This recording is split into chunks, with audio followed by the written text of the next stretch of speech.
নমস্কার, প্রতিমা রান্নাঘরে আপনাদের সবাইকে অনেক অনেক স্বাগত। আজ আমি নতুন একটি রেসিপি নিয়ে হাজির হয়েছি। একটি মিষ্টি রেসিপি বানাবো, তালের পাকন পিঠে। তো দেখে নাও রেসিপিটি। তালের পাকন পিঠে বানানোর জন্য আমি এখানে 2 কাপ তালের পাল্প নিয়েছি। তো 1 কাপ দিয়ে দিলাম, আর একটু জল দিয়ে দিচ্ছি, তলায় বসে যাবে। আর 1 কাপ আমি দিয়ে দিলাম, দিয়ে আমি কিছুক্ষণ জাল দেব। ভীষণ ভালো খেতে হয় বন্ধুরা। সামনেই জন্মাষ্টমী, তোমরা এইভাবে তালের পাকন পিঠে বানিয়ে ভগবানকে ভোগ নিবেদন করতে পারো। ভীষণ ভালো খেতে হয়। এখানে আমি 2 চামচ দিয়ে দিলাম চিনি, অল্প একটুখানি দিয়ে দিলাম নুন। যদি ভগবানের ভোগ নিবেদনের জন্য বানাও তাহলে নুনটা দেবে না। আর আমি এখানে চালের গুঁড়ো দিয়েছি, তোমরা সেখানে চালের গুঁড়োর জায়গায় সুজি দেবে। এখানে দেখো আমি 1 পিঞ্চ মতো জায়ফল গুঁড়ো দিলাম, আর গোটা এলাচ আমি দানা বার করে গুঁড়ো করে নিয়েছি, দিয়ে দিলাম। গুঁড়ো করে এলাচ গুঁড়ো দিয়ে দিলাম। আমার কাছে এলাচ গুঁড়ো ছিল না, তাই আমি এলাচ দানা বার করে গুঁড়ো করে নিয়েছি, দিয়ে দিলাম। আর কিছুটা 1 টেবিল চামচ আমি দিয়ে দিলাম নারকেল কোড়া। 1 পিঞ্চ মতো জায়ফল গুঁড়ো দেবে বন্ধুরা, তাতে পাকন পিঠের টেস্ট খুব সুন্দর হবে।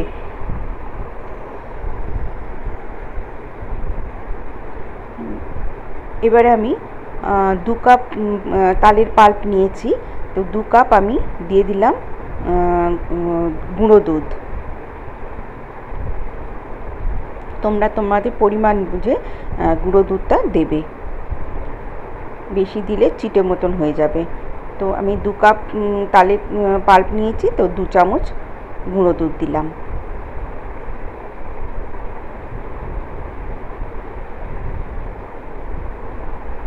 কিছুক্ষণ জাল দিয়ে নেব।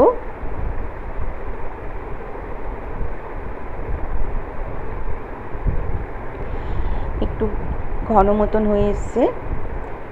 এবারে আমি দিয়ে দেব 2 চামচ চালের গুঁড়ো। তোমরা এখানে সুজিও ব্যবহার করতে পারো, চালের গুঁড়োর জায়গায় সুজি ব্যবহার করতে পারো।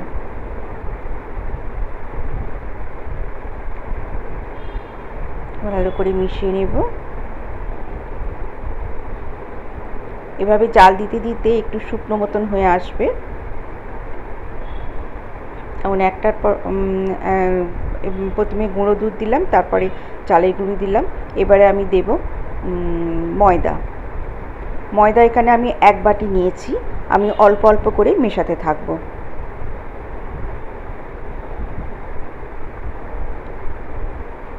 যতটা লাগবে ততটাই দেব। একটা ডো তৈরি করব। রুটির যেমন আটার ডো তৈরি করি, সেই রকম একটা ডো তৈরি করব।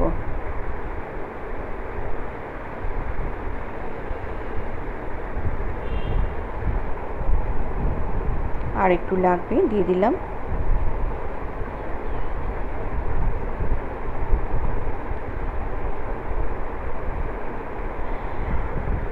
আজকের রেসিপি যদি ভালো লাগে বন্ধুরা, তাহলে ভালোবেসে লাইক দিয়ে দিও। আর আমার সকল বন্ধুদের জানাই আমার অনেক অনেক ভালোবাসা। আমার নতুন বন্ধুদেরও জানাই অনেক ভালোবাসা। আর আমার চ্যানেলে যেসব বন্ধুরা নতুন ভিজিট করছো, প্লিজ আমার চ্যানেলটিকে সাবস্ক্রাইব করে আমার পাশে থেকে যেও, আর পাশে থাকা বেল আইকনটি অবশ্যই অন করে দিও। আর রেসিপিটি ভালো লাগলে সবার সাথে বেশি বেশি করে শেয়ার করে দিও। আমার যেসব বন্ধুরা ফেসবুক থেকে আমার ভিডিওটি দেখছেন, আমার প্রোফাইলটিকে ফলো করে দেবার অনুরোধ রইল বন্ধুরা।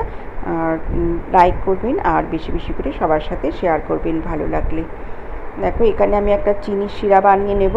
তো আমি 1.5 কাপ মতন চিনি দিয়ে দিয়েছি, আর 1 কাপ জল দিলাম। আমি একটা বড় কাপের 1 কাপ চিনি নিয়েছি, তা আমি 4 ভাগে 3 ভাগই দিয়ে দিয়েছি। আর 1 কাপ জল দিলাম আর এলাচ ফাটিয়ে দিয়ে দিলাম, মানে 2 কাপ চিনি দিলাম আর চায়ের কাপের আর 1 কাপ জল দিলাম। এবারে দেখো আমি ঠান্ডা করে নিয়েছি, ডোটা নামিয়ে নিয়েছি, নিয়ে ঠান্ডা করে নিয়েছি, নিয়ে এবারে মেখে নিচ্ছি। হালকা হালকা গরম থাকতে থাকতে আমি মেখে নিচ্ছি।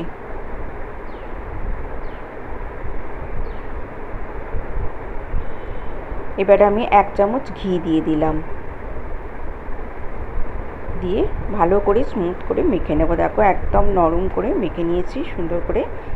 এবারে আমি লুচির যেরকম লেচি কাটি সেরকম লুচির লড়ি তৈরি করে নিচ্ছি। এরকম ছোট ছোট করে লড়ি তৈরি করে নিলাম। এবারে গোল গোল করে নিচ্ছে। এবার হাতে একটু ঘি মাখিয়ে নিলাম, আর আমি ডিজাইন করব তাই একটা ছাঁচা এরকম ডিজাইনের নিলাম, নিয়ে দেখো এইভাবে ঢাঞ্চাটাও আমি একটু ঘি মাখিয়ে নিয়েছি। তোমরা চামচ দিয়েও ডিজাইন করে নিতে পারো। আমি ছাঁচটিতে ডিজাইন বানিয়ে নিলাম।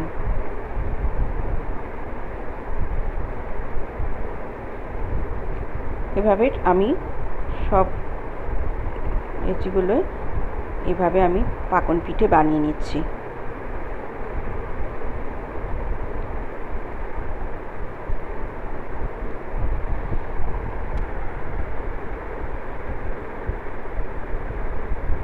কড়াইতে তেল গরম করতে দিয়ে দিয়েছি, আমি রিফাইন্ড অয়েল গরম করতে দিয়ে দিয়েছি। ডুবো তেলে হবে ভাজাটা।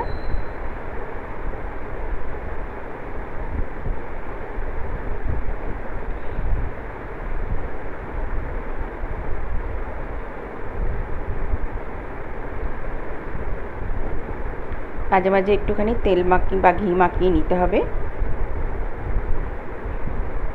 নিয়ে এইভাবে ঠিক বানিয়ে নিতে হবে। বেশি চাপার দরকার নেই, হালকা হাতে বানাতে হবে, নাহলে একদম চিপকে যাবে। দেখো এইভাবে আমি বানিয়ে নিয়েছি বেশ কিছুটা। তেল হালকা গরম হয়ে গেছে, আমি এবারে ভেজে নেব।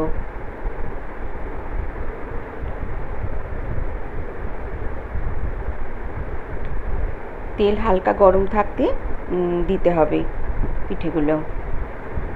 এবারে আমি 2-3 মিনিট আর নাড়াচাড়া করব না, একদম ভালো মতন হয়ে এলে তারপরে আমি উল্টে দেব। হালকাভাবে উল্টে দিতে হবে।